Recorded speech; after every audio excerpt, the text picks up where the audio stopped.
Assalamualaikum warahmatullahi wabarakatuh. Saya Lauroat Hidayatul Faroha dari program studi Sastra Inggris Fakultas Humaniora UIN Maulana Malik Ibrahim Malang. Di sini saya akan menjelaskan mengenai resume dari beberapa materi yang telah disampaikan pada PBAK UIN Malang 2021. Resume yang pertama yaitu wawasan bidang akademik. Sejak tahun 2008, UIN Maulana Malik Ibrahim Malang sudah mengadopsi atau mendapatkan sertifikasi ISO SMSI. Kemudian pada tahun 2020 kemarin ada 4 program studi yang sudah mendapatkan sertifikasi dan juga banyak yang sudah mendapatkan predikat A. Teman-teman mahasiswa, tidak lupa, internasionalisasi universitas itu adalah dengan mendorong dosen dan juga mendorong mahasiswa untuk melakukan publikasi yang terjadi di dalam proceeding internasional maupun jurnal internasional. Bereputasi teman-teman sekalian mahasiswa akan melakukan riset meningkat. Semuanya menjadi generasi dan mahasiswa yang unggul, orderan, toleran, dan menjunjung prinsip serta nilai-nilai keragaman, memiliki jati diri keislaman yang kuat, memiliki komitmen kebangsaan yang kokoh, cinta negara, cinta budaya, dan cinta keberagaman yang menjadi aset dan kekayaan bangsa Indonesia, serta mampu menempatkan diri di tengah atau pada posisi yang berat. Posisi di tengah-tengah di antara bulatan antara ideologi radikalisme di kanan dan ideologi liberalisme di kiri. Karena itu, sangat diapresiasi dengan apa yang tadi disampaikan oleh mahasiswa yang menjadi tema dari PBAK tahun ini. Adalah mewujudkan generasi muslim moderat dan peduli bangsa menuju Indonesia unggul. Dan ini adalah sesuai dengan amanah dari Kementerian Agama di mana UIN Maulana Malik Ibrahim Malang ini sebagai salah satu PTKIN yang berada di bawah Kementerian Agama harus menjadi corong bagi pengembang Islam moderat itu, lembaga pendidikan kita ini maupun masyarakat di berbagai bidang. Persoalan akademik atau pada bidang akademik, mulai kita masuk pada proses pembelajaran atau proses pendidikan dan pengajarannya biasanya berlangsung minimal 8 semester. Kemudian kurang lebih ada 150 sampai 160 SKS yang harus kita selesaikan, kemudian penelitian baik itu skripsi tugas akhir maupun yang lain. Kemudian juga pengabdian masyarakat baik itu PKL. PKL itu adalah praktek kerja lapangan. Itu adalah di lembaga profesi. Kemudian juga ada KKM, yaitu kulit kerja mahasiswa, adalah untuk pengabdian. Kemudian ada ujian komprehensif, ada ujian skripsi, yudisium, hingga wisuda. Itu semuanya adalah kegiatan-kegiatan akademik yang akan kita jalani selama kita kuliah di UIN Maulana Malik Ibrahim Malang. Setelah selesai kuliah di UIN Maulana Malik Ibrahim Malang, sehingga nanti akan menyandang gelar sarjana, karena itu kita telah menyiapkan kurikulum yang sesuai dengan kompetensi masing-masing program studi. Ada mata kuliah pengembangan kepribadian, yaitu mata kuliah yang menjadi ciri khas UIN Maulana Malik Ibrahim Malang, yang membedakan UIN Malang dengan UIN-UIN yang lain, maupun dengan perguruan tinggi yang lain. Mata kuliah itu meliputi mata kuliah dasar, kemudian mata kuliah keislaman, mata kuliah bahasa, dan juga mata kuliah filsafat.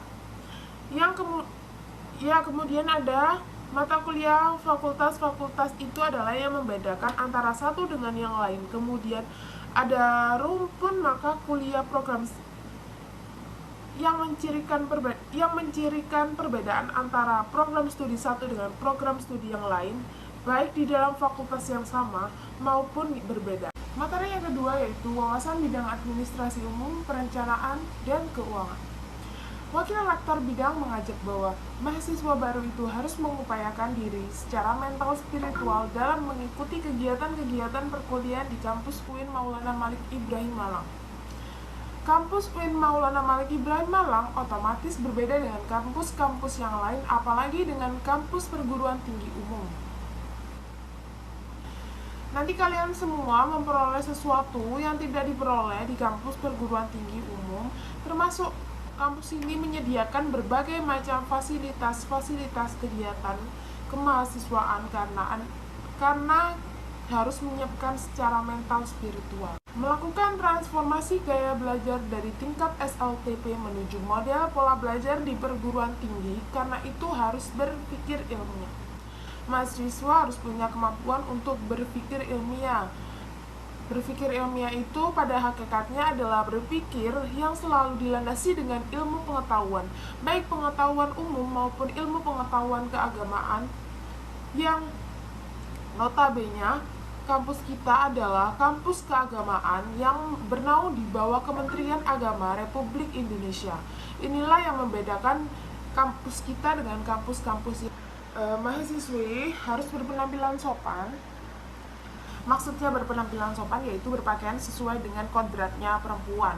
Harus dengan pakaian-pakaian yang islami, yang tertutup, yang panjang, dan tidak mengepres body. Mahasiswanya juga harus berpakaian sopan, terutama rambutnya juga harus dipotong lebih pendek kalau yang masih gondrong atau masih panjang. Karena mungkin itu kebiasaan di SMA dulu, tetapi sekarang harus berubah. Meskipun kita sekarang tidak belajar di tatap muka. Materi yang ketiga yaitu DEMA. Dewan Eksekutif Mahasiswa Universitas atau DEMA adalah merupakan organisasi intrakampus yang merupakan lembaga eksekutif mahasiswa di lingkungan ataupun di level universitas. DEMA ada di beberapa lingkungan universitas dan lingkungan fakultas. Setelah itu turunannya untuk lembaga satu rem ada himpunan mahasiswa jurusan ataupun himpunan mahasiswa prodi. Eksekutif mahasiswa universitas yaitu yang pertama adalah melaksanakan program kerja organisasi yang sudah disiapkan Senat Mahasiswa Universitas. Yang kedua, kegiatan kemahasiswaan di tingkat universitas. Dan yang terakhir adalah melaksanakan kegiatan kemahasiswaan. Kegiatan kemahasiswaan ini tidak mungkin kita laksanakan sendiri-sendiri. Harus ada beberapa kementerian yang kemudian menjabarkan, menerjemahkan keinginan-keinginan kita di Dewan Eksekutif Mahasiswa, agar semua yang dimaksudkan sebagai upaya pengembangan ataupun soft skill dari mahasiswa UIN Maulana Malik Ibrahim. Ada 6 kementerian yang ada di DEMA. Yang pertama yaitu Kementerian Dalam Negeri. Kementerian Dalam Negeri ini nantinya akan mengkoordinasikan atau mengkomunikasikan di lingkungan Universitas UIN Maulana Malik Ibrahim Malang sendiri untuk gerak langkah. Kementerian Luar Negeri yang akan mengkomunikasikan lembaga di UIN Malang dengan lembaga di luar, sehingga kita tak hanya kuat secara internal tapi kita berusaha untuk memperkuat juga secara eksternal. Selanjutnya, Kementerian Sosial dan Hukum Politik. Kementerian Sosial ini lebih kepada pengembangan ataupun kajian terkait isu-isu yang berkaitan dengan sosial, hukum, dan politik. Itu kita tahu bahwa sebagai mahasiswa kita tidak hanya belajar satu sisi, kita harus memperkuat dari segala sehingga kita menjadi pribadi-pribadi yang bersikap seperti itu. Berikutnya yaitu Kementerian Agama. Kementerian Agama ini adalah bentuk upaya kami berkolaborasi sebagai kampus yang ulul albab. Ada integrasi keilmuan. Di situ integrasi keilmuan antara sains dengan agama kita temui di mana titik-titik yang kemarin menjadi kekuatan kita sebagai insan-insan ataupun mahasiswa UIN Maulana Malik Ibrahim Malang. Berikutnya Kementerian Pengembangan dan Kreativitas. Tentu DEMA tetap koordinasi antar kementerian untuk mendukung beberapa program-program kemahasiswaan atau program kerja yang dicanangkan oleh Dewan Eksekutif Mahasiswa sendiri agar menjadi satu kesatuan yang utuh. Pengembangan DEMA untuk terus memberikan support kepada teman-teman yang bergabung di kantor kita Kabinet Sakti. Materi yang keempat yaitu SEMA. Senat Mahasiswa merupakan lembaga legislatif yang ada di dataran universitas. Kebetulan SEMA kita itu ada di bawah PTKIN. SEMA memiliki pedoman yang namanya SA Dirjen nomor 4961 yang tadi dijelaskan oleh Ketua Dema. Di situ ada dua lembaga ataupun korban mahasiswa, yaitu lembaga legislatif dan eksekutif, dan di situ nanti ada juga UKM, ada juga HMJ, ada dewan-dewan, fakultas-fakultas, dan lain sebagainya seperti itu. Minat mahasiswa merupakan mengikuti organisasi UIN Maulana Malik Ibrahim yang berperan sebagai lembaga legislatif yang mengkoordinir UKM-UKM seperti yang sudah termasuk di SK Dirjen 491. Di awal-awal kepengurusan SEMA merumuskan terkait perundang-undangan, kita merumuskan terakhir peraturan organisasi ini, dan ya nantinya akan diinformasikan ke teman-teman. Fungsi dari SEMA ada 4 fungsi. Yang pertama advokasi, kedua legislasi, yang ketiga pengawasan, yang keempat penganggaran. Kemudian biasanya para mahasiswa baru dan mahasiswa lama, biasanya mereka terkendala terkait di kampus inilah nanti yang akan menjembatani teman-teman mahasiswa untuk menyampaikan ke pihak-pihak terkait, semisal ada teman-teman yang kuliahnya ada masalah apa-apa, langsung saja disampaikan ke teman-teman yang di SEMA. Tugas-tugas SEMA itu biasanya sebelum mereka melaksanakan programnya, mereka akan oprek-oprek mahasiswa. Nanti para SEMA akan memberikan SK dan akan memberikan rekomendasi pajak. Apakah hari ini kementerian-kementerian yang ada di mahasiswa, apakah sudah efektif atau belum? Ketika kementerian mahasiswa semua sudah merasa sudah efektif dan semua kebutuhan mahasiswa semua nanti semalah yang akan dan memberikan persetujuan kementerian apa saja yang akan digunakan oleh mahasiswa. Wewenang dari Senat mungkin yang paling terlihat adalah diadakannya pemilu atau pemilihan ketua.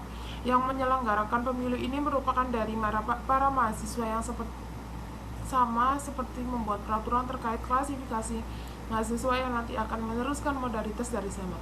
Dari eksekutif, legislatif, atau komisi organisasi dan kemahasiswaan. Komisi-komisi yang ada di SEMA Universitas yang mana meliputi ada 4 komisi, yaitu Komisi Advokasi dan Hukum, Komisi Organisasi dan Kemahasiswaan, Komisi Administrasi dan Keuangan, dan terakhir adalah Komisi Informasi dan Komunikasi. Materi yang kelima yaitu UKM Paduan Suara. Salah satu UKM unit kegiatan mahasiswa di UIN Malang yang berfokus pada bidang tarik suara yang merupakan wadah untuk pengembangan bakat dan minat dalam seni bernyanyi. Khususnya dalam paduan suara unit kegiatan mahasiswa di Malang pada tahun 2015. Kita ini sebagai paduan suara itu cukup muda umurnya, cukup baru terbentuk dengan kurang lebih 6 tahun umur kita yang cukup muda sebagai kelompok paduan suara dengan berbagai kegiatannya. Berupaya untuk terus mengembangkan bakat dan minat para anggota di bidang paduan suara, juga di bidang organisasinya. Struktur kepengurusan di sini banyak, cuman ada yang pertama diisi kepelatihan, yaitu pengurus bakat para anggota untuk terus mengembangkan bakat dan ekspresinya dalam bidang seni paduan suara dan tarik suara. Itu divisi untuk pengaratan anggota, dan dia membuat anggota-anggota di paduan suara Gema Gita Bahasa ini menjadi seperti keluarga atau dan tetap erat dalam mengurus organisasinya, soalnya ada divisi humas yang bertanggung jawab untuk kerukunan dan ketertiban antara paduan suara di Kota Malang. Mempunyai divisi kewirausahaan untuk kita dalam mengikuti lomba-lomba dan barang-barang dan perangkat-perangkat yang ada di UKM seperti piano, partitur, dan lain-lain. Prestasi PSM dalam 6 tahun terakhir ini dalam awal tiba didirikannya pada tahun 2015 sebagai unit kegiatan mahasiswa. Telah mengumpulkan banyak sekali prestasi meskipun baru-baru saja dibentuk tahun 2015, dan tingkat regional hingga internasional kita mendapatkan silver medal dalam kategori folklore. Jika kalian masuk ke dalam paduan suara Gema Gita Bahasa ini, belajar bareng baik ilmu musik dan juga ilmu berorganisasi, gak bosan-bosan kalau misalkan mau melihat kertas putih dan not balok dan not angka. Jadi nanti akan kegiatan utama kita yaitu mengembangkan bakat dan minat kalian dalam paduan suara, yaitu latihan rutin dan latihan lomba yang pastinya menjadi kegiatan utama kita akan disebutkan oleh latihan rutin bersama-sama belajar not angka, not balok, belajar lagu dari partitur yang aransemen lagunya. Kalian juga bakal mengekspresikan bakat dan Kalian ketemu konser setiap tahun mengadakan konser tahunan. Materi yang terakhir yaitu moderasi beragama dalam bingkai NKRI. Sekarang kita berada di era digital 4.0 dan akan menuju 5.0 yaitu seperti memakai hologram. Kata pepatah, siapa yang ingin memajukan dunia dia harus pandai IT. Barang siapa yang tidak bisa menjadi mahir dalam IT maka akan menjadi budak dunia. 3 kekuatan pengubah dunia adalah kemajuan teknologi, pasar, dan agama. Peran dan peluang UIN. Arus utama pengembangan teknologi digital. 2. Link dan match dengan sektor industri. 3. Menjadi kekuatan sosio-teknopreneur. 4. Epicentrum ajaran agama inklusif. Dan cara bekerja pada masa depan adalah munculnya jenis pekerjaan baru akibat digitalisasi dan otomatisasi. Cara menjadi generasi unggul. Yang pertama, keagungan moral dan spiritual. Kedua, gandrung ilmu pengetahuan. 3. Memiliki digital quotient. 4. Kesolehan atau peduli sosial.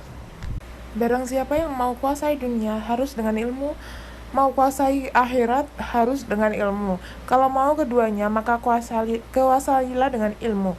Kita harus mempunyai kecerdasan emosional, tidak hanya kecerdasan digital. Jadi mahasiswa UIN Malang harus punya 2 arus besar adalah Sunni dan Syiah Islam, social labeling seperti Islam liberal, sekuler, programatis, modernis, tradisionalis, fundamentalis, ekstremis, dan teroris. Kenapa moderasi penting di Indonesia? Yang pertama, karakter Islam sebagai agama rahmatan lil alamin yang menjunjung tinggi keadaban Islam dan harmoni inter dan antar pemeluk agama. 2. Historitas Islam di Indonesia. Yang ketiga, karakter masyarakat Indonesia yang lekat dengan kesantunan dan harmoni.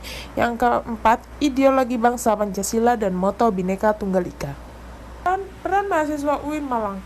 Yang pertama, mahasiswa harus memerankan diri sebagai agen of change dalam menguatkan dari medisimisasi agenda moderasi. Kedua, mahasiswa harus mengedepankan kepentingan kebangsaan dan keagamaan yang sesuai dengan prinsip moderasi. Yang ketiga, mahasiswa UIN harus cerdas akademik, religius, dan berkebinekaan.